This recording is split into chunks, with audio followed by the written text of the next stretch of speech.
भोजन भली बढ़िया ना मिलता हो, पूरा दिन भली मन ना लगता हो, लेकिन रात में बिस्तर बढ़िया मिल गया सोने के लिए, ठाकुर जी फिर दौड़ दौड़ के उसी घर में जाएंगे, बोले यहीं सोऊंगा मैं तो, यहाँ सोवे में बड़ो आनंद आवे, यहाँ शयन करने में बड़ो सुख मिले। ठाकुर जी को शयन कराओ, शयन की सेवा इतनी सुंदर कीजिए बंधुओं, ठाकुर जी आपसे रीझ जाएंगे। तो श्री प्रियादास जी महाराज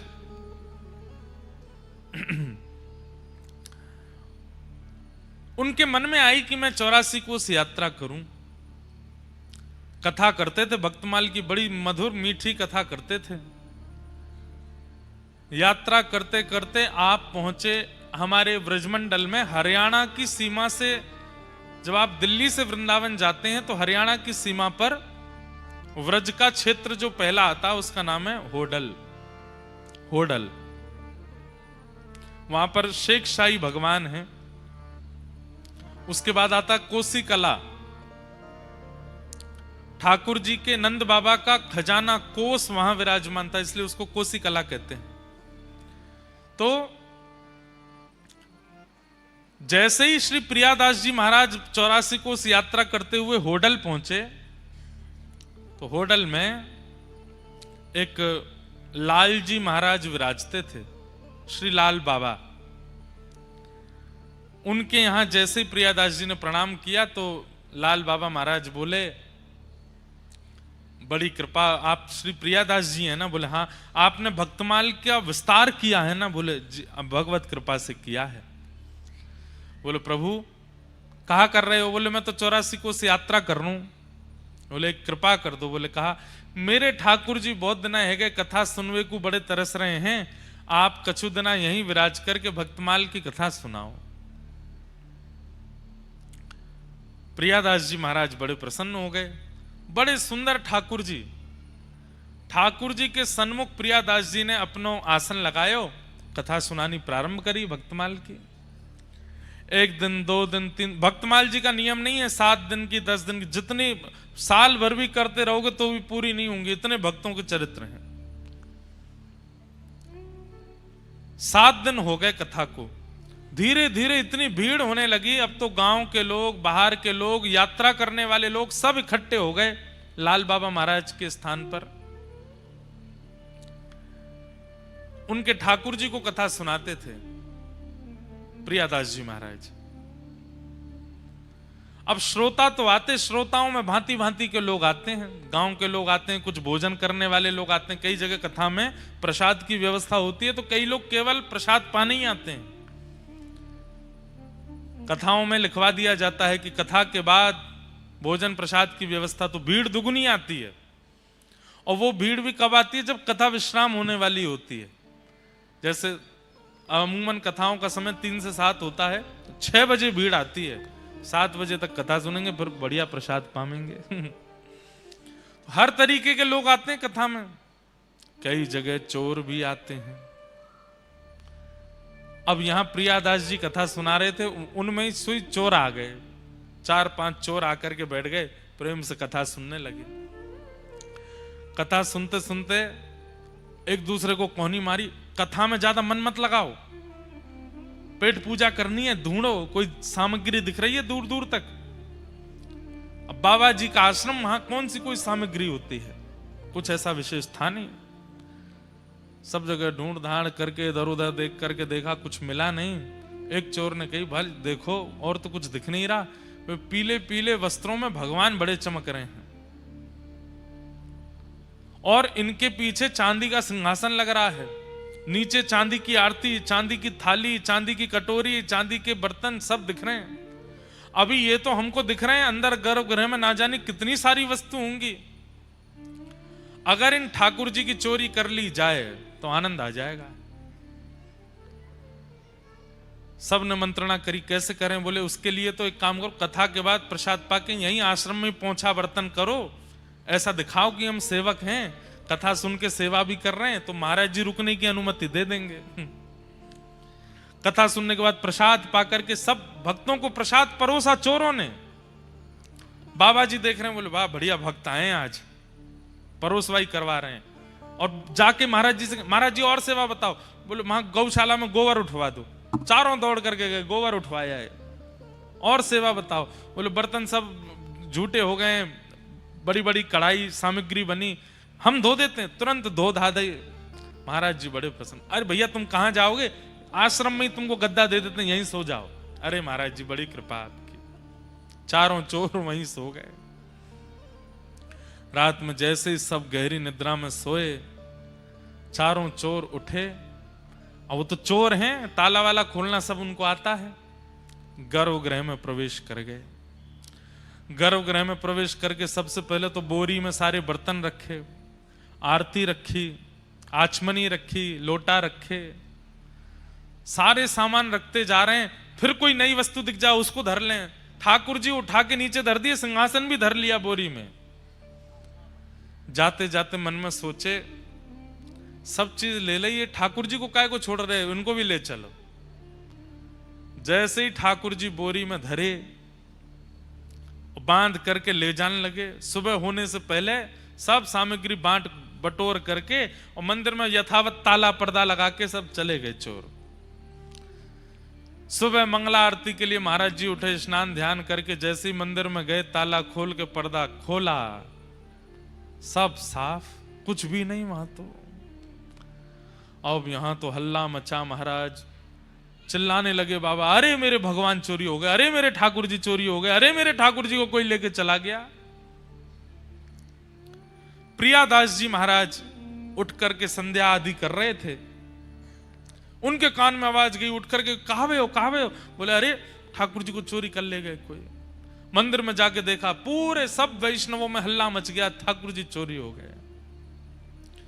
प्रियादास जी महाराज तो वहीं बैठ करके रोने लगे और रोते रोते मन में विचार करने लगे, मेरी कथा अच्छी नहीं लगी ठाकुर जी को, इसलिए भाग गए यहां से।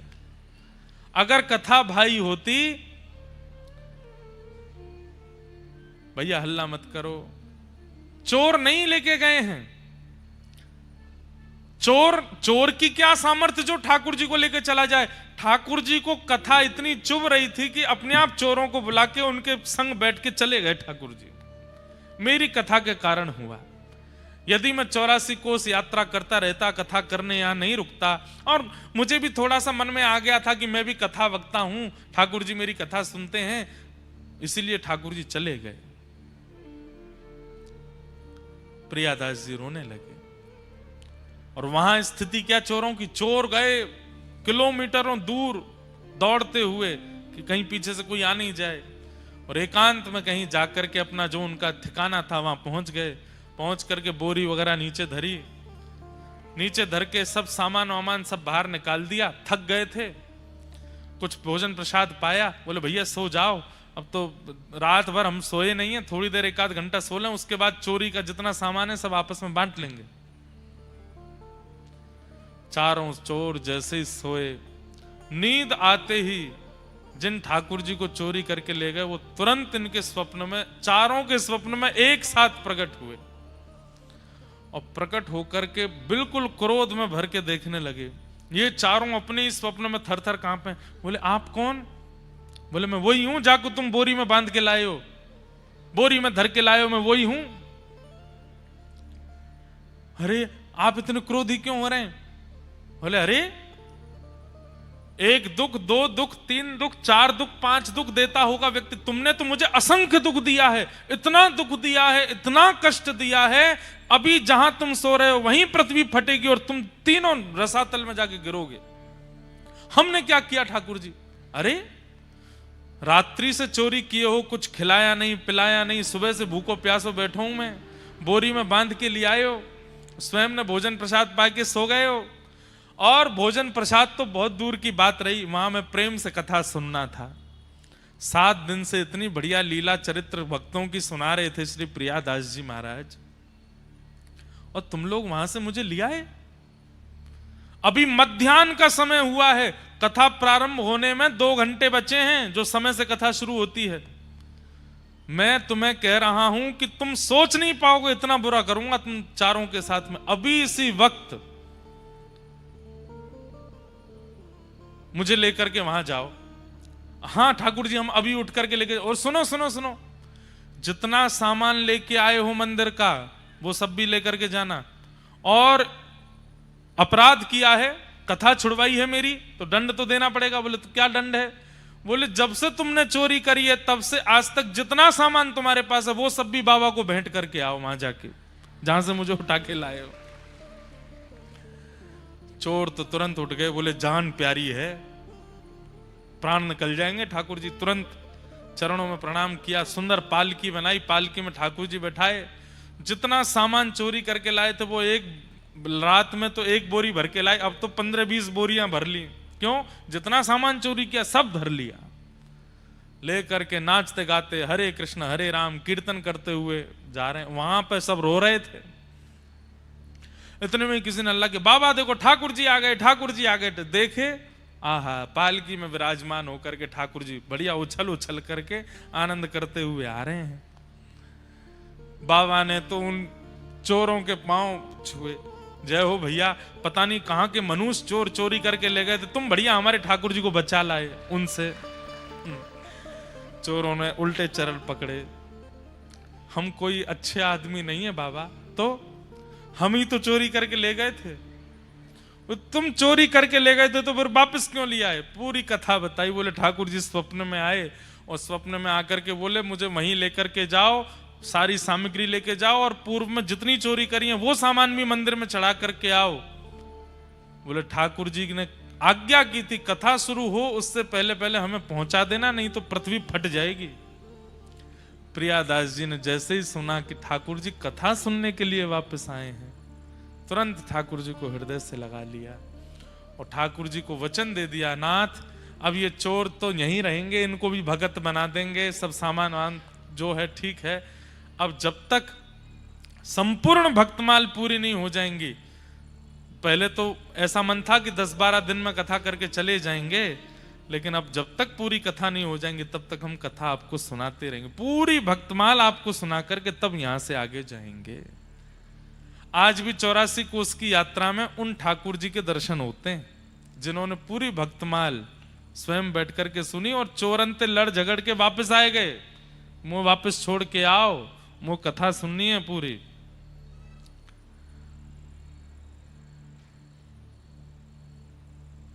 आइए भगवंत विराजिए कथा रसिक हरिदास, तुम श्रोता भक्त माल के तुम पद रज हम दास। भक्तमाल और भागवत के मूल श्रोता ठाकुर जी हैं, आप लोग नहीं हैं। अब यहां कोई ऊंझा से आया है, कोई अहमदाबाद से आया है, कोई बड़ौदा से आया है, कोई सूरत से आया है, कोई कहीं से आया है, कोई सोमनाथ से आए हैं, कोई द्वारिका से आए हैं। जहां जहां से आए हैं, आपके क्षेत्र के जो ठाकुर जी जो देवता हैं वो आपके चित्त में बैठ करके कथा सुनने वो आए हैं, आप नहीं आए। कथा के श्रोता तो ठाकुर जी, कथा के प्रेमी तो ठाकुर जी। बंधुओं, कथा विश्राम हो जाती है, उसके बाद क्या करें? यहां पर अभी 3 दिन बाद कथा विश्राम हो जाएगी, फिर क्या करोगे? 7 तारीख के बाद क्या करोगे? 8 तारीख के बाद नियम बना लीजिए, नित्य ठाकुर जी को एक प्रसंग सुनाया कीजिए। अब प्रसंग ठाकुर जी को सुनाना है तो उसके लिए स्वयं भी तो सुनना पड़ेगा। तो पहले स्वयं सुनो और फिर अपने ठाकुर जी को जब रात्रि शयन कराते हो, देखो सुबह का श्रृंगार अच्छा नहीं कर पाते, कोई दिक्कत नहीं। ठाकुर जी को मुकुट टेढ़ा मेढ़ा हो जाता है, कोई बात नहीं।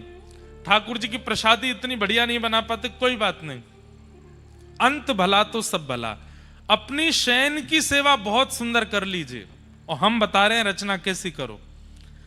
रात्रि में जब ठाकुर जी को शयन कराते हैं उस समय जो ठाकुर जी का मंदिर है, कक्ष है, सारी वहां की लाइटें बंद कर दो, सुंदर 2-4 दिया जलाओ। दिया जला करके बिल्कुल शांति हो, जैसे नंद भवन में ठाकुर जी सोते हैं वैसे सुभाओ। फिर ऋतु के अनुसार जो इत्र चल रहा है, अब जैसे अब हिना का इत्र प्रारंभ हो गया, हिना का इत्र, शमामा का इत्र लो, थोड़ा सा हाथ में मल लो, फिर ठाकुर जी के सारे श्रृंगार उतारो, दिया जलने दो और उतनी देर ठाकुर जी को कोई प्रसंग सुनाते रहो। जैसे एक मैया लाला को लोरी सुनाती है, श्रीमद् भागवत में कथा नहीं, कृष्ण करणामृत में एक विल्ल मंगल जी चरित्र सुनाते हैं। मैया यशोदा लाला को राम कथा सुना रही है। लाला, एक राम नाम को राजा हतो, एक दशरथ नाम को राजा हतो। सो गोद में पौड़े पौड़े ठाकुर जी कह रहे हैं। मैया धीरे धीरे वस्त्र उतार रही है। दिन भर तो भारी वस्त्र पहने, रात में हल्के पहनेंगे। तो ठाकुर जी कथा में मन लग जाता है तो प्रेम से तैयार हो जाते हैं। लाला, एक दशरथ नाम को राजा है तो सो ठाकुर जी कर रहे हैं। फिर मैया माला उतारे, उनको एक लाला हो, वाको नाम हो राम। ठाकुर जी बोले मंद मंद मुस्काते जा रहे हैं, मेरी कथा सुना रही है मैया मोए। अच्छा मैया, फिर का भयो? लाला, उनको एक छोटो भैया है तो उनको नाम हो लक्ष्मण। सभी ठाकुर जी बलराम जी को देखने लगे। यही तो थे पूर्व में। फिर कहा भयो मैया? बोले उनको एक सीता नाम की कन्या सो ब्याह भयो। ठाकुर जी बोले और लाला, फिर एक दिन ऐसा भयो, सौतेली मैया ने दशरथ जी सो राम जी को वनवास मांग लियो। सो ठाकुर जी दुखी मन से बोले फिर बोले राम जी वन में गए और लक्ष्मण भैया और उनकी पत्नी सीता जी उनके संग गई। ठाकुर जी बोले फिर एक दिन लाला कहा भयो? बोले कहा भयो? बोले पंचवती के तट पर दुष्ट रावण आयो। सोई ठाकुर जी क्रोध में बोले छोटे से गोपाल जी, और राम जी तो गए वन खेलवे के काजे, और वह दुष्ट रावण ने आकर के सीता जी को हरण कर लियो।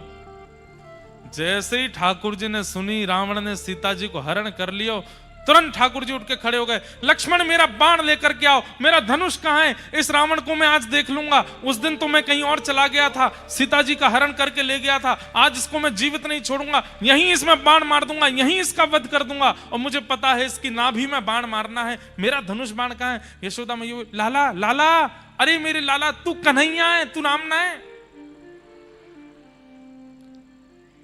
बलराम जी आए तुरंत। लाला धीमे। ठाकुर जी को जैसे तैसे आवेश में से बाहर निकले। मैया अब आगे मत सुनाओ, यहीं तक ठीक है, आगे सुनाओगी और आवेश आ जाएगा। ठाकुर जी रात्रि में शयन करते हैं, उस समय ठाकुर जी को कुछ सुनना है। कुछ याद ना आवे तो गीत गोविंद सुनाओ, कुछ याद ना आवे तो गोपी गीत सुनाओ, कुछ याद ना आवे तो कोई पद सुनाओ। और अगर कर सको, इतने रसिक जन, इतने कथाकार कथा कर रहे हैं, सबकी कथा यूट्यूब पे आती है, सुनो एक चरित्र उसमें से ठाकुर जी को सुनाओ।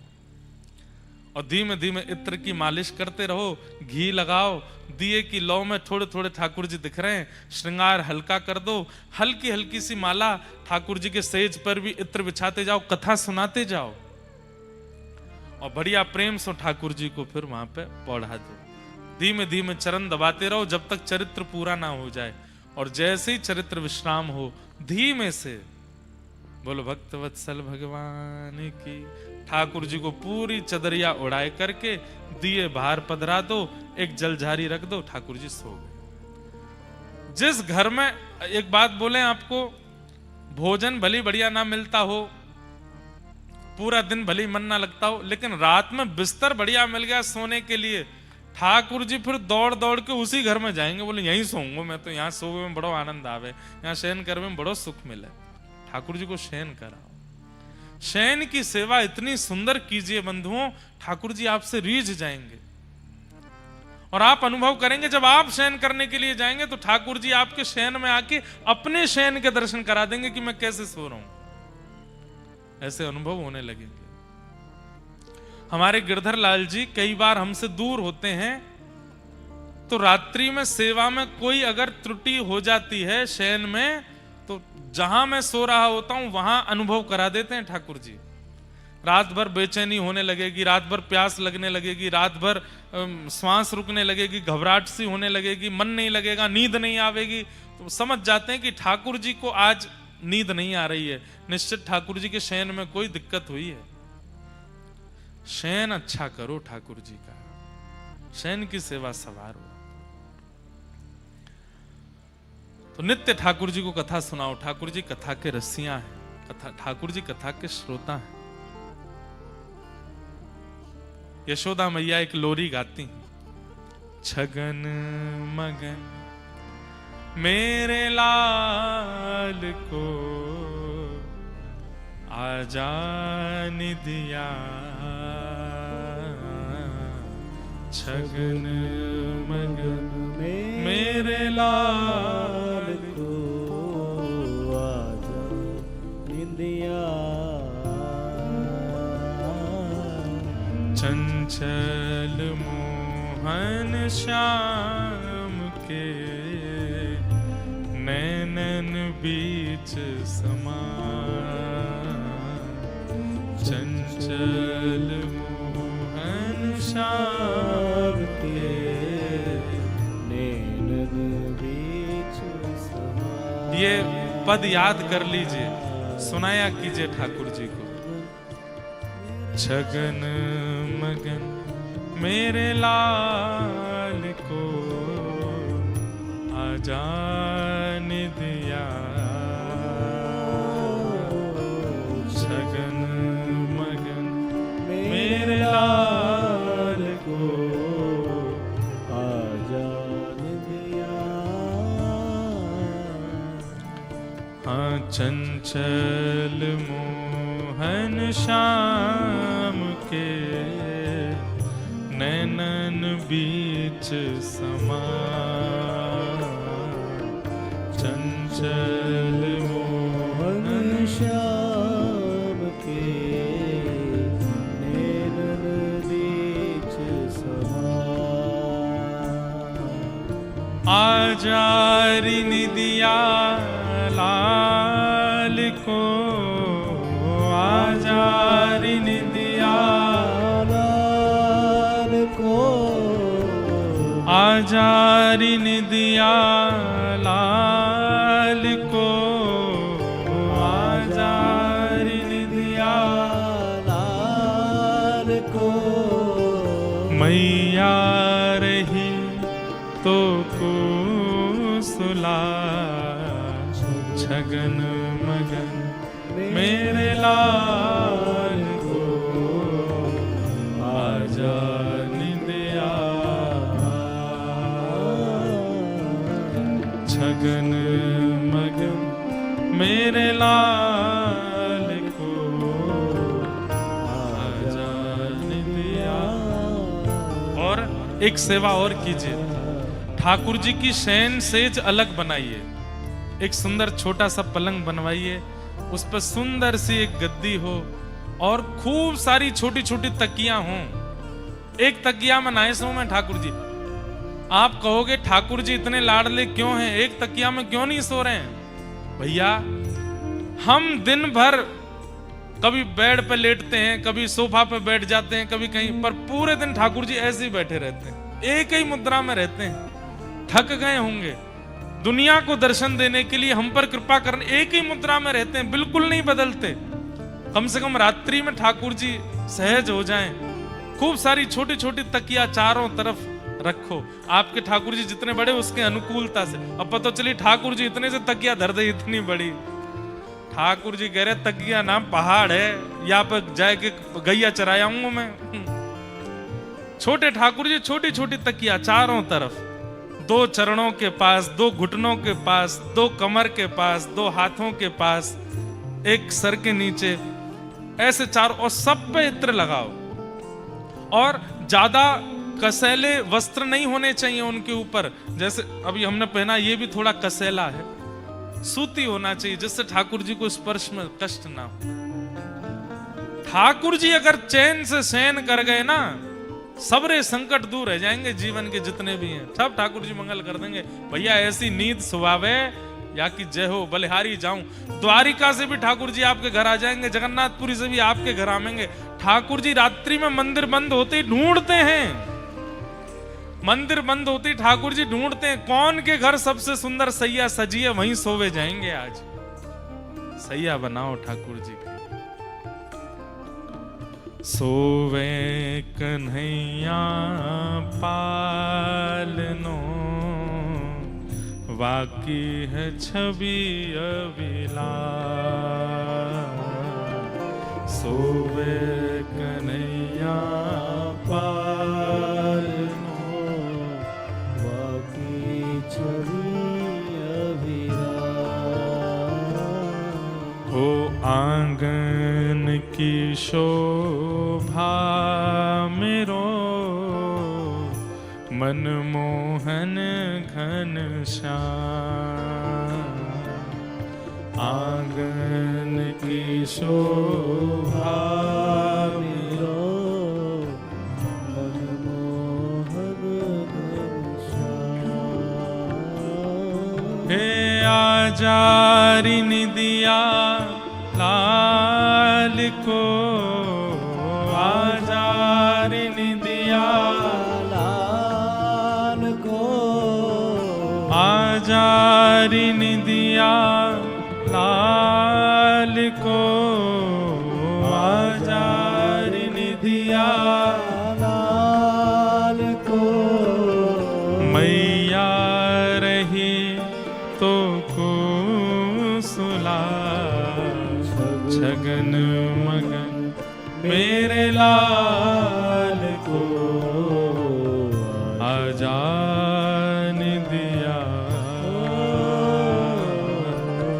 छगन मगन मेरे लाल को, आजान दिया। चंचल मोहन श्याम के, नैनन बीच समा, चंचल मोहन श्याम के, नैनन बीच समा। आप में से जो सो गए हों वो उठ जाओ। कहीं हमें तो, मुझे बीच लोरी में डर लगा, मैंने कोई ये नहीं सो जाए सुन करके।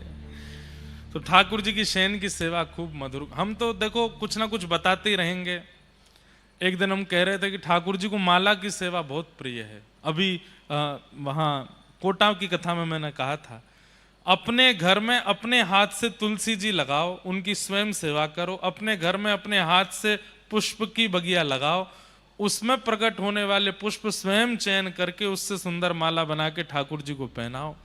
ठाकुर जी कहते हैं या के बाद तू कछु मत करे, यही सेवा से मैं बहुत प्रसन्न हूं कि तू अपने हाथ से सुंदर बगीचा के पुष्प तैयार करके मुझको माला बना के पहनावे। लेकिन वो कई लोगों की माला ऐसी होती है कि धागे में माला, एक पुष्प से दूसरे पुष्प के बीच के धागे दिखते हैं, ऐसी नहीं, सुंदर होनी चाहिए। सुंदर पुष्प की माला की ठाकुर जी दौड़ के आवे कि मुंह को धारण करा। मैं तो याके काजे तरस गयो। ठाकुर जी को माला धारण करना बहुत प्रिय है। और एक और बात, जब माला जी बनाते हैं उस समय प्रत्येक पुष्प में एक भक्त का स्मरण करना चाहिए। ठाकुर जी देखो, अब आपकी माला में श्री सूरदास जी महाराज आ रहे हैं, सूरदास जी विराजमान हो रहे हैं, अब भक्तिमती मीराबाई आ रही हैं, अब श्री नरसिंह मेहता जी आ रहे हैं। अब आप जितने भक्तों का स्मरण करके माला बनाओगे, ठाकुर जी माला पुष्प थोड़ी चाहिए, ठाकुर जी उतने भक्तों को धारण करके खड़े होते हैं दर्शन में और ठाकुर जी प्रसन्न हो जाते हैं। आपके दो काम होंगे, ठाकुर जी को माला भी पधरा दोगे और भक्त स्मरण से हृदय पवित्र भी हो जाएगा। अनेक सेवाएं हैं, जो भावे उस भाव से सेवा करो ठाकुर जी की। कल हम सब ने महाभारत के कुछ प्रसंगों को श्रवण किया, तत्पश्चात भीष्म पितामह ने भगवान की स्तुति गाई।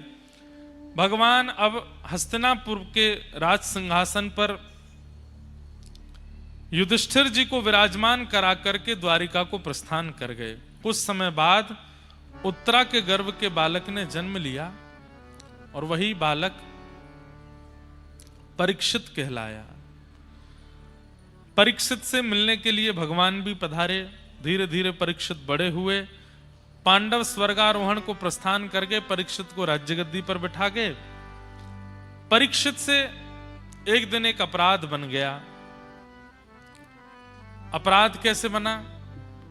कुछ समय पूर्व परीक्षित आखेट को वन में गए और वहीं वन में उन्हें कलयुग मिला, जो कि वृषभ यानी कि बैल के 3 पैर काट चुका है, चौथे पैर को काट रहा था। वृषभ धर्म है, धर्म के 3 पैर कलयुग में कट चुके हैं, सत्य, दान, दया और पवित्रता।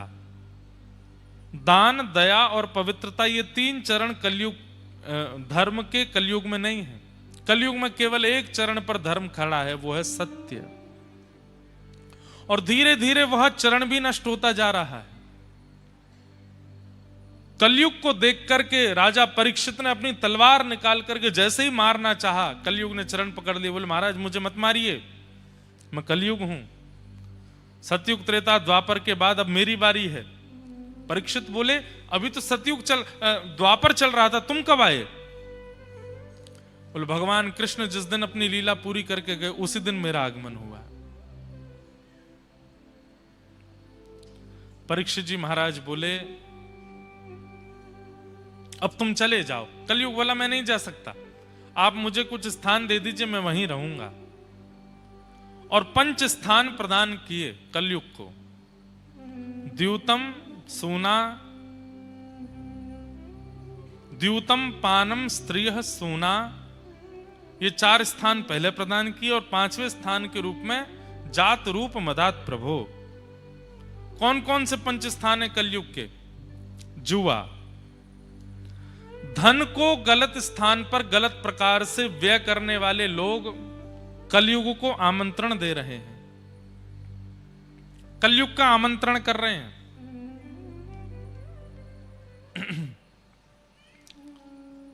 इसलिए धन कहां व्यय होना चाहिए, कब व्यय होना चाहिए, कैसे व्यय होना चाहिए, उसका विचार करना चाहिए आपको। गंभीर प्रसंग है, ध्यान से सुने।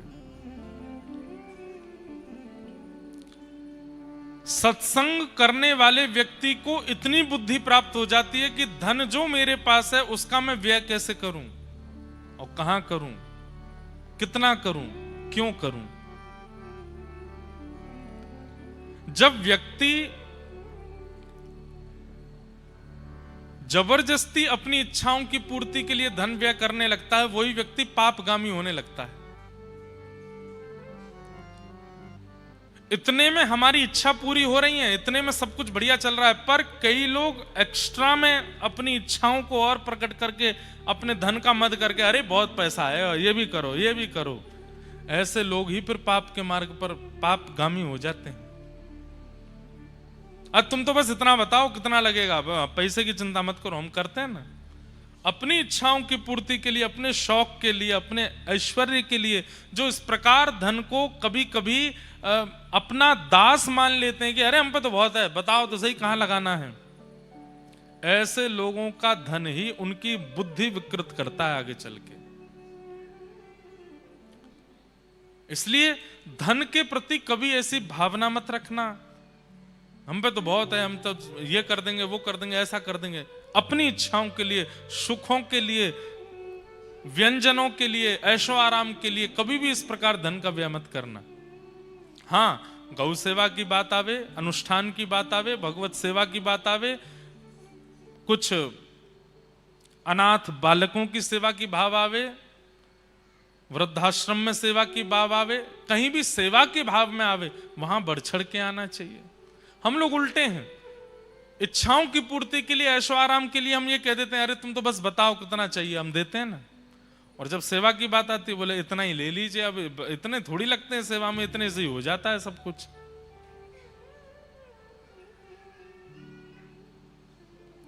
कभी आपने ऐसा सुना कि किसी गौशाला में, किसी विवाह उत्सव में, या किसी अनाथालय में, या किसी सेवा आश्रम में किसी ने 150 करोड़ 200 करोड़ दान किया हो? बहुत कम सुनने में मिलता है। लेकिन जब बड़े बड़े सट्टे होते हैं तो पता चलता है 1000 करोड़ का सट्टा हो गया, वहां पर इतना किसी ने ये कर दिया, वो कर दिया, इतना लोग निकालते हैं पैसा। उन्हीं लोगों की बुद्धि विकृत धन करता है। तो कलयुग का सबसे पहला निवास स्थान है द्यूतम। द्यूतम का मतलब जुआ होता है, और द्यूतम का दूसरा अर्थ अगर मैं लगा दूं तो वो यह भी होता है धन का असद प्रकार से व्यय करना, गलत तरीके से खर्च करना। अब देखिए, कहने पर आ जाएं तो हम ये भी कह सकते हैं, जब व्यक्ति धन दे करके असद वस्तु खरीदता है, किसी का मांस खरीदता है, मद्य खरीदता है, मदिरा खरीदता है और वहां भी धन देता है, धन दे करके लेता है, ऐसे व्यक्ति की भी धन बुद्धि विकृत कर देता है। द्यूतम, भैया वो धन, पैसा, रुपया, जो भी आप उसको मान रहे हो, साक्षात लक्ष्मी है, उसको लक्ष्मी मान करके व्यय कीजिए। द्यूतम, कलयुग का दूसरा स्थान क्या है? पानम, मदिरा पान, मद्यपान, अभक्ष सेवन, कोई भी ऐसी वस्तु का सेवन जो तामसी है और कोई भी ऐसी वस्तु का सेवन जिसके सेवन के बाद आप अपने आपे से बाहर चले जाते हो, उसमें कलयुग का निवास है।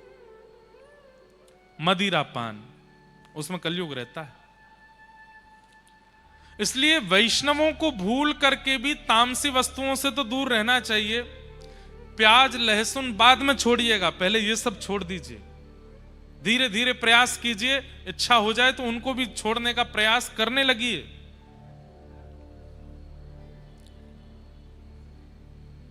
मद्यपान, ये तो करना ही नहीं चाहिए।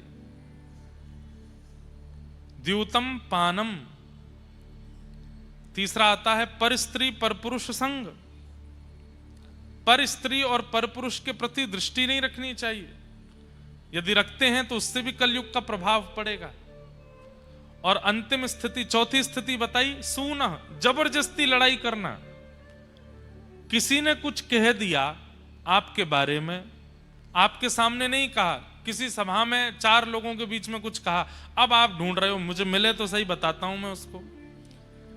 मतलब लड़ने के लिए तैयार बैठे हो। अरे ठीक है, उसका मुंह, उसकी बातें कह दिया, छोड़ो, जाने दो। पर ये लेट गो वाली स्थिति जिनके मन में नहीं होती, जो अपने मन में लेके बैठ जाते हैं, नहीं मैं तो इसका बदला लेके रहूंगा, इससे लड़के रहूंगा, इससे बात करके रहूंगा, इसने ऐसा कैसे कहा, यूं कैसे कह दिया, ये वैष्णव का स्वरूप नहीं। जो जबरदस्ती हिंसा की ओर भागे, कलेश की ओर भागे, लड़ने के लिए तत्पर बैठा रहता हो, उस पर भी कलयुग का प्रभाव होता है। कहते हैं ना कि जैसे ही आप अपने आप को एक्टिव कर लेते हो किसी रोग को ग्रहण करने के लिए, वो रोग आप पर तभी आक्रमण करता है। ऐसे ही कलयुग ताकता रहता है कि आपको कब क्रोध आए और आप लड़ने के लिए कुछ अपशब्द बोलना प्रारंभ करो, थोड़े क्रोध में भर करके लड़ने के लिए जाओ, कलयुग उसी समय प्रविष्ट हो जाता है चित्त में। वो आपके एक्टिव होने का वेट करता है बस।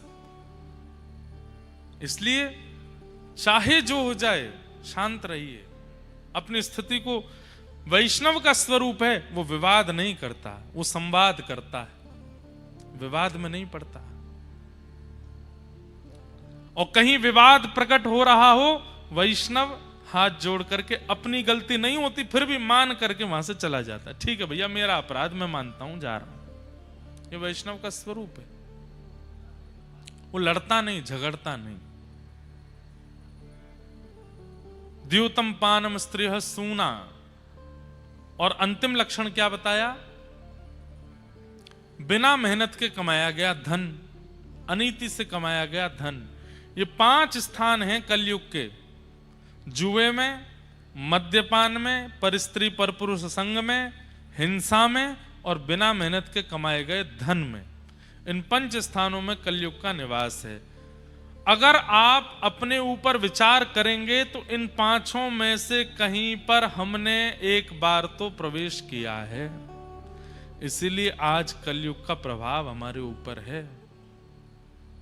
कई लोग हैं, उनको आप कथा तक खींच लाते हो, चल सुनेगा क्यों नहीं, बाहर से ही लौट जाते हैं, नहीं मुझे नहीं सुनना, मंदिर में बाहर से ही लौट जाते हैं। कई लोग ऐसे होते हैं कि उनको धार्मिक स्थानों से ही कुछ होने लगता है, एलर्जी सी हो जाती है, भागते हैं। इसका मतलब क्या है? ये 5 विकार ही उनके चित्त में इतने प्रगाढ़ हो चुके हैं कि उनको आने नहीं देते, उनको बैठने नहीं देते, उनको सुनने नहीं देते। और कई लोग आ भी जाते हैं तो कथा में बैठे बैठे केवल वक्ता के द्वारा कही गई बातों में कटाक्षी करते रहते हैं। ऐसे कैसे हो गया, इन्होंने ये बात कैसे कह दी, ठाकुर जी ने ऐसे कैसे कर दिया, ये कैसे हो गया। वो सब पर प्रश्न चिन्ह ही लगाते रहते हैं। जिज्ञासा नहीं है उनकी, तर्क है, कुतर्क है। यह भी पंच स्थानों पर प्रवेश का प्रभाव होता है, ठाकुर जी के प्रति अविश्वास।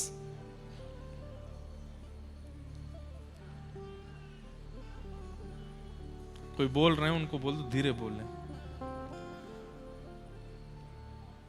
तो राजा परीक्षित ने ये 5 स्थान कलयुग को दे दिए। स्वयं गए आखेट को वन में, शमिक ऋषि के गले में मरा हुआ सर्प डाल दिया। क्यों? जल मांगा था, लेकिन ऋषि त्रातक समाधि में बैठे थे, प्रत्युत्तर नहीं दे पाए। तो अपना अपमान जान करके राजा ने, मैं जल मांग रहा हूं और ये समाधि से नहीं उठ रहे हैं, मरा हुआ सर्प गले में डाल दिया। अपमान का बोध भी उसको होता है, लिख लीजिएगा, अपमान का बोध भी उसको होता है जिसको सम्मान की बहुत इच्छा होती है। जो सम्मान का बहुत भूखा होता है उसी व्यक्ति को जगह जगह अपमान लगता रहता है। यहां मेरा अपमान कर दिया, यहां मेरे से यूं कह दिया, मेरे से वहां पे ऐसे कर दिया। हर घर में एक ऐसा व्यक्ति होता है, उसका सब जगह अपमान ही होता है। आप कल ब्याह में गए थे, सब बढ़िया क्या बढ़िया, कुछ नहीं, द्वार पर खड़े रहे, हमसे कोई पूछने नहीं आया। छोले भटूरे से करे थे पर मैंने नहीं खाए। क्यों नहीं खाए? किसी ने पूछा ही नहीं। सोफा रखा था पर मैं नहीं बैठा। क्यों नहीं बैठे? किसी ने आके कहा ही नहीं कि तशरीफ फरमाइए। कई लोग इतनी जल्दी अपना अपमान मान लेते हैं कि बस पूछिए मत। देख लिया मुझको लेकिन प्रणाम नहीं किया मेरे पास, एक बार भी झुका नहीं मेरे सामने आके, आपका बेटा बहुत बिगड़ गया है। मुझे देख लिया था उसने, लेकिन कहीं प्रणाम ना करना पड़ जाए इसलिए झुका नहीं। कई लोगों को अपमान, बात बात पर अपमान का बोध होता रहता है। ऐसे लोगों को, जिनको सम्मान की बहुत इच्छा होती है, बहुत जल्दी अपमान हो जाता है उनका। सबसे बढ़िया जीवन बताएं, सम्मान की इच्छा ही मत रखो, सम्मान की बिल्कुल इच्छा मत रखो। इसका प्रतिफल क्या मिलेगा पता है? अगर कोई जानबूझ के भी अपमान करेगा तो आपको पता ही नहीं चलेगा कि आपका अपमान किया गया। 4 लोग आके आपको बताएंगे, अरे भैया तुम्हारा अपमान किया, तुमको अच्छा अपमान किया था क्या? मुझे तो पता ही नहीं चली भाई। क्यों? सम्मान की इच्छा ही अपमान का बोध करवाती है। और जिसको सम्मान की इच्छा ही नहीं, उसका दुनिया में चाहे कितना अपमान कर दो उसको नहीं पता चलता। ऐसे बनो, सम्मान की इच्छा मत रखो।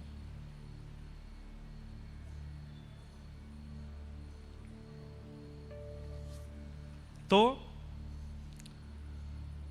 राजा परीक्षित ने मरा हुआ सर्प डाल दिया गले में, केवल इतनी सी बात पर कि मैंने जल मांगा और ये संत अभी समाधि में बैठे हैं। अरे भाई समाधि है वो समाधि ही क्या, जहां पर बाहर की गतिविधि पता चल जाए। पर राजा परीक्षित को क्रोध आ गया, गले में मरा हुआ सर्प डाल दिया। परंतु शमिक ऋषि के पुत्र श्रृंगी ने यह दृश्य जैसे ही उनको पता चला, श्राप दे दिया, मेरे पिता के गले में मरा हुआ सर्प डाला, मैं श्राप देता हूं राजा परीक्षित को, आज के ठीक 7वें दिन तक्षक सर्प डस देगा, इनकी मृत्यु हो जाएगी। अब राजा परीक्षित जब लौट करके गए, बंधुओं कलयुग का सबसे पहला प्रभाव क्या है? आपके ऊपर कलयुग का आक्रमण आ चुका है। इसके सिम्टम्स क्या हैं? जैसे कोविड के सिम्टम्स थे, छींक आना, खांसी होना। कोविड काल याद है? 2020 में घर में अगर कोई कमरे में छींका तो सारा घर इकट्ठा होता। तेरे को छींक आई रे, कहां गया था तू? कहीं नहीं गया भाई, ऐसे ही आ गई। हाथ धो के आ, पहले हाथ धो रहा है, तू मास्क लगा के 3 दिन मास्क में घूम। फिर माता जी उसके आगे पीछे घूमती थी, तुझे हींग की खुशबू आई कि नहीं आई? मैंने हींग का छौंक लगाया, हाँ मां आई थी। हाँ तो भगवान बोले ठीक है। घर में बड़ा आनंद आया था कोविड के टाइम पे। मैया भोजन बनाती, जानबूझ करके नमक ज्यादा डालती, स्वाद आ रहा है कि नहीं। जैसे ही प्रसाद पाते सब बोलते बड़ा नमक है भगवान में, बहुत बढ़िया भैया, सब ठीक है, स्वाद आ रहा है सबको। कोविड के सिम्टम्स थे, स्वाद चले जाना, सुगंधी ना आना, गला सूखा पड़ जाना, खांसी होना, जुकाम होना, आदि आदि, गला बैठना। ऐसे ये कलयुग के भी कुछ सिम्टम्स हैं। सबसे पहला सिम्टम क्या है? तिलकधारी, शिखाधारी, धोतीधारी, जनेऊधारी, कंठी पहनने वाले, हरे कृष्ण हरे राम या फिर राम राम जपने वाले, इनके प्रति पाखंड की भावना प्रकट होना। अरे ये सब तो ऐसे ही हैं, ये सब तो ऐसे ही हैं। इस प्रकार की भावना जिनके प्रति, जिनके अंदर प्रकट हो जाती है, समझ जाओ कलयुग का प्रभाव प्रारंभ। मतलब हरिजन और हरि भक्तों में दोष दिखने लग जाए, समझ जाओ कलयुग आ चुका है आपके अंदर। दूसरा प्रभाव क्या होगा? ठाकुर जी की कथा, ठाकुर जी की लीला, ठाकुर जी के धामों के प्रति अविश्वास। तीसरा प्रभाव क्या होगा? माता पिता के वचनों के प्रति अविश्वास। माता पिता के वचन कोई बड़ी बात नहीं है, ऐसे ही बोलते रहते हैं ये तो। चौथा प्रभाव क्या होगा? मनमानी, भयंकर मनमानी करना, अपने मन से चलना, किसी अच्छे की बात ना सुनना, भले चाहने वाले शत्रु दिखने लग जाना। कोई आपके भले के लिए कहता और आपको उसमें शत्रु दिखाई देता, ये मेरा शत्रु है, ये चाहता ही नहीं कि मैं अच्छा करूं। ये कुछ सिम्टम्स हैं। उसमें सबसे पहला संकेत क्या है कि कलयुग आपके ऊपर आक्रमण कर चुका है? कि हरिजनों के प्रति दोष बुद्धि आना, उनके प्रति दोष दृष्टि होना। आजकल सोशल मीडिया का जमाना है, लोग इतनी जल्दी वैष्णव अपराध कर देते हैं। मैं उन्हें बार बार हाथ जोड़ करके समझाता हूं, ठाकुर जी के भोग में अपराध बन जाए कोई दिक्कत नहीं, श्रृंगार में अपराध बन जाए कोई दिक्कत नहीं, पर ठाकुर जी के जनों का अपराध मत करो। क्योंकि ठाकुर जी के जनों का अगर आपने अपराध किया, ठाकुर जी क्षमा नहीं करेंगे। आप कहेंगे महाराज जी वो पाखंड करते हैं, महाराज जी वो ऐसे करते हैं, वो गलत बोलते हैं, वो इस तरीके से। अरे तिलक लगा रखा है ना उन्होंने, ठाकुर जी न्याय करेंगे उनका, तुम क्यों पीछे पड़े उनके? ठाकुर जी देख लेंगे तुमने क्या गलत किया, क्या अच्छा किया। तिलक लगा करके कुछ गलत बोला या कुछ गलत आचरण किया, ठाकुर जी देखेंगे, अपने न्याय में ठाकुर जी उसको देखेंगे। आप कुछ मत कहिए उससे, आप उसके प्रति श्रद्धा ही रखो। पर बहुत जल्दी अपराध कर देते हैं हम वैष्णवों का, बच नहीं पाएंगे इससे। संत अपराध बन गया राजा परीक्षित से। जैसे ही मुकुट उतार करके रखा, अपने सिंहासन पर बैठे राजा परीक्षित को स्मृति हुई, अरे ये मैंने क्या किया? एक संत से जल मांगा और जल ना देने पर मुझे इतना क्रोध आ गया कि गले में मरा हुआ सर्प डाल दिया। बंधुओं, आपने जो सोचा नहीं होगा वह क्रिया भी एक दिन आपसे करा लेगा। अगर अभी आपने अपने क्रोध पर वशीकरण नहीं किया तो। आपको क्रोध आता है, आप क्रोध को आने देते हैं और बल्कि दूसरों को सावधान करते हैं, भाई देखो मुझे बहुत जल्दी गुस्सा आ जाता है, सावधान रहना, कोई ऐसे काम मत करना कि मुझे क्रोध आए। ऐसे लोगों को हम व्यासपीठ से एक बात कह रहे हैं, एक दिन वही क्रोध ऐसी क्रिया कराएगा जो आपने कभी सोची नहीं होगी।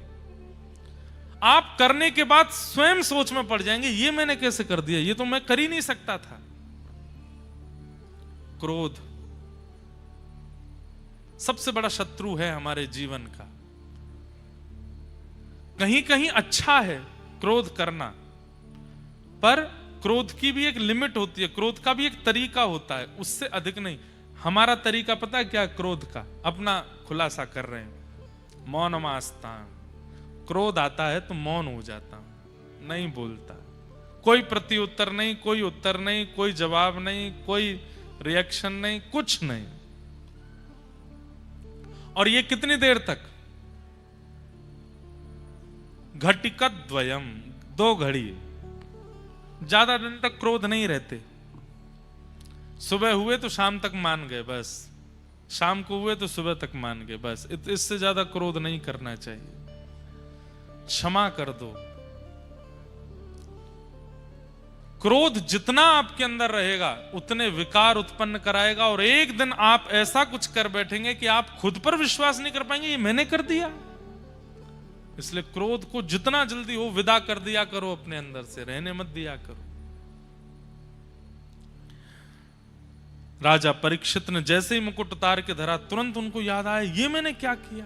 क्रोध में आकर के एक महापुरुष के गले में मरा हुआ सर्प डाल दिया। अरे मेरे हाथ कट क्यों नहीं गए, मेरा ये शरीर अभी तक जीवित क्यों, मुझे शाप क्यों नहीं लगा। तभी एक महापुरुष ने आके बताया, राजा परीक्षित, आज आपने एक अपराध किया, और उसी अपराध की वजह से शमिक ऋषि के पुत्र श्रृंगी ने आपको 7 दिन में मरने का श्राप दिया है। अपने लिए श्राप सुनकर के राजा परीक्षित दुखी नहीं हुए, अपने पुत्र जन्मेजय को राज्य गद्दी पर बिठाया। बोले, मैं अधिकारी हूं इस श्राप का, मैंने गलती की है, निवारण भी मैं ही करूंगा। और निकल गए गंगा के तट पर। अनेक संत जन इकट्ठे हुए। सब संतों से जाकर के, क्योंकि राजा थे ना, इनको मरने का श्राप लगा, ये बात सुनकर के असंख्य संत इकट्ठे हो गए। सब संतों के चरणों में राजा परीक्षित ने प्रणाम करते हुए कहा कि भगवान, मैं अब आप सबके प्रणाम में, सम्मान में बहुत समय व्यर्थ नहीं करूंगा। मेरे जीवन के केवल 7 दिन बचे हैं, कृपा करके म्रियमाण व्यक्ति की मुक्ति का उपाय क्या है, कृपा करके मुझे बताइए। जिसके जीवन के केवल 7 दिन बचे हैं, उसको अपनी मुक्ति के लिए क्या करना चाहिए, मुझे जल्दी से इसका निवारण बताइए। सब संत अलग अलग उत्तर देने लगे, लेकिन कोई प्रमाण नहीं दे पाया। तभी उस सभा में श्री सुखदेव जी का आगमन हुआ। सब लोग हाथ जोड़ के प्रणाम करो। भागवत के प्रमुख वक्ता श्री सुखदेव जी महाराज कि तत्रा भवद भगवान व्यास पुत्रो यदृच्छया कामटमानो नपेक्ष अलक्षलिंगो निजलाभतुष्टो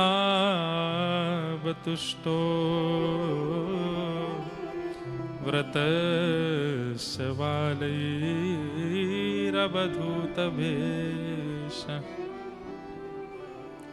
बोलिए श्री सुखदेव जी महाराज की। श्री सुखदेव जी महाराज का आगमन हुआ। परीक्षित ने एक व्यासपीठ रखी थी और असंख्य संतों से कहा था, जो भी मेरी शंका का समाधान करे वो इस व्यासपीठ पर आके बैठ जाए। अभी तक उस व्यासपीठ पर कोई नहीं बैठा। तभी नन्हे से श्री सुखदेव जी आए। कितनी वर्ष की आयु है? त्वम द्वष्ट वर्ष। यहां पर लिखा 2 बार 8 यानी कि 16 वर्ष। 16 वर्ष के श्री सुखदेव जी महाराज हैं। तो बोले 2 बार 8 ऐसे क्यों कहा? 16 वर्षीय सुखदेव जी ऐसे ही कह देते। बोले हैं तो 16 वर्ष के, लेकिन देखने में लगते हैं 8 वर्ष के। बंधुओं, एक बात पता है आपको, आप जितना संसार के भोगों का सेवन करते हैं उतनी जल्दी आपकी आयु बढ़ने लगती है।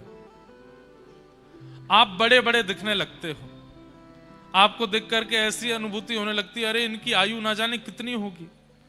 और जो व्यक्ति जितना संसारी विषयों का कम सेवन करता है उसकी आयु उतनी ही भली होती ज्यादा है, पर लगती कम ही है। अब चाहे तो वो योग से अपने आप को संभाल ले, चाहे तो दुनिया भर के क्या बोलते हैं श्रृंगार आदि से अपने आप को संभाल ले, पर मूल बात यह है, जितना भोग वृत्ति से बचेगा उतनी कम आयु लगती है उसकी, उतना सामान्य लगता है वो। सुखदेव जी महाराज का आगमन हुआ। परीक्षित जी महाराज ने चरणों में प्रणाम किया। चरणों में प्रणाम करते हुए निवेदन किया, हे भगवान, मेरे जीवन के केवल 7 दिन बचे हैं। अतः पृच्छामि संसिद्धिं योगिनां परमं गुरुं पुरुषस्येह यत् कार्यं म्रियमाणस्य सर्वथा। मेरे जीवन के केवल 7 दिन बचे हैं, कृपा करके मेरे मुक्ति का उपाय बताइए, मैं कैसे मुक्त होऊंगा। तेरी शरण में आके मैं धन्य हो गया। तेरी शरण में आके मैं धन्य हो गया। तेरी शरण में आके मैं धन्य हो गया। तेरी शरण में आके मैं धन्य हो गया। जन्मों की प्यास थी जो जन्मों की प्यास थी जो जन्मों की प्यास थी जो जन्मों की प्यास थी जो संपन्न हो गया। तेरी शरण में आके मैं धन्य हो गया।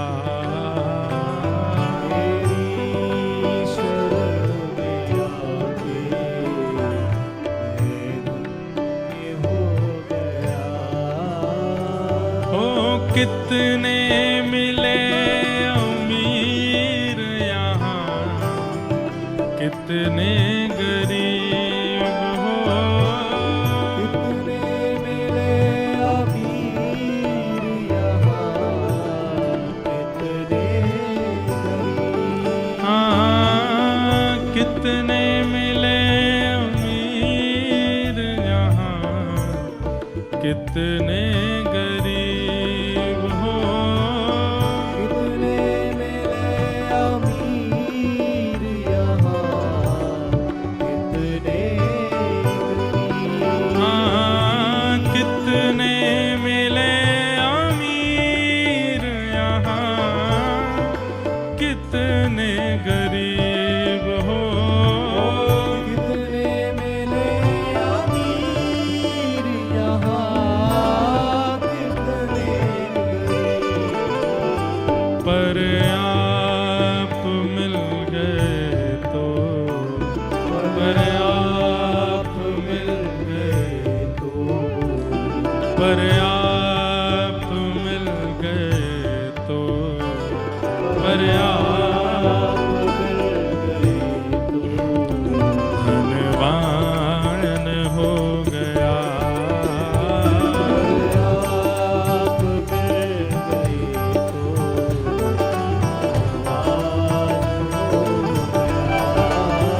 ओ पर आप मिल गए तो धनवान हो गया।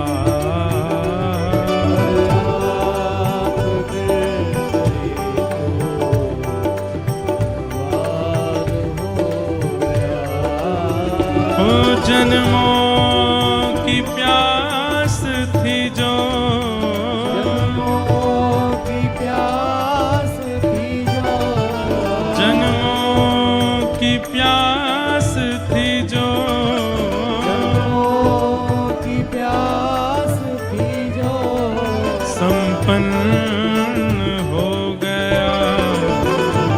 तेरी शरण में आके मैं धन्य हो गया। शरण में आके मैं धन्य हो करताल बजा के गाओ। श्री राधा रमण लाल की।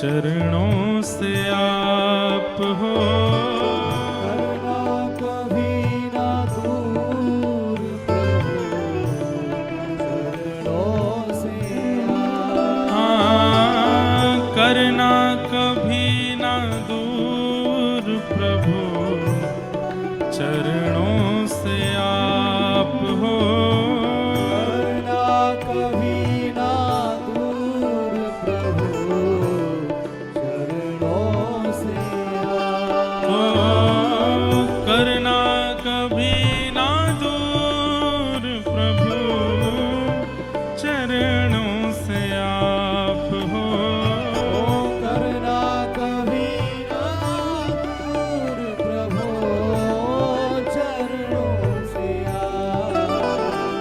चरणों के ही सहारे, चरणों के ही सहारे, चरणों के ही सहारे, चरणों के सहारे, मैं भव पार हो गया, चरणों के ही सहारे, भगवान हो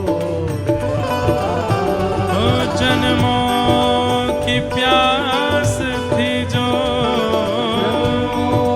की प्यास थी जो, जन्मों की प्यास थी जो, की प्यास थी जो, संपन्न हो गया तेरी शरण में आके, मैं धन्य हो गया, शरण में गाओ। ओ राधा रानी की जय, महारानी की जय, रानी की जय, महारानी की जय, ओ राधा रानी की जय, महारानी की जय। रानी की जय, महारानी की जय। हम श्री जी की जय जयकार यामारे कर रहे हैं क्योंकि ये सुखदेव जी जो हैं ये किशोरी जी नहीं भेजे हैं धराधाम पे। कैसे भेजे हैं थोड़ी कथा हम सुनाएंगे बाद में, पहले गा लो। राधा रानी की जय, महारानी की जय, रानी की जय, महारानी की जय। हे बोलो बरसाने वाली की जय जय जय, बरसाने वाली की जय जय जय। हे वृषभानु दुलारी की जय जय जय, भानु दुलारी की जय जय जय। ओ राधा रानी की जय, महारानी की जय, ओ राधा रानी की जय, महारानी की जय, ओ बोलो बरसाने वाली की जय जय जय, बरसाने वाली की जय जय जय। हे बोलो भानु दुलारी की जय जय जय, भानु दुलारी की जय जय जय। ओ राधा रानी की जय, महारानी की जय,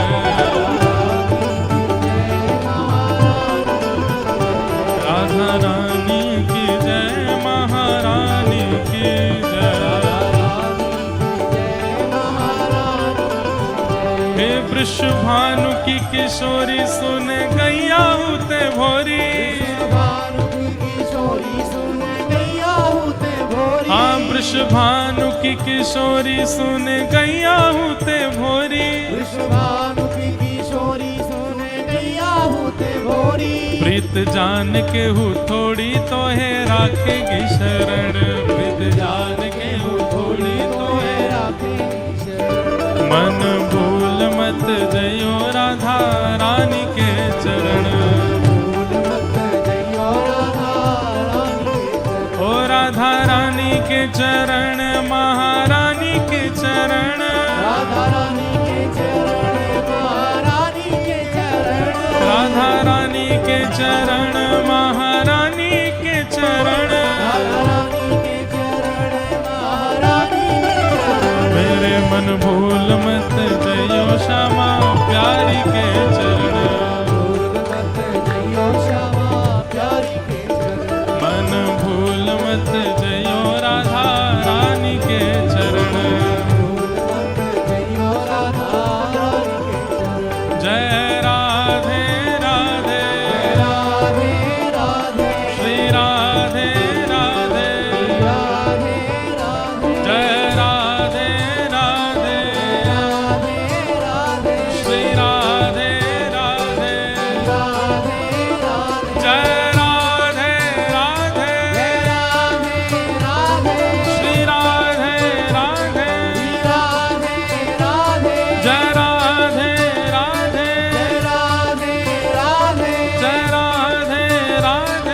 जय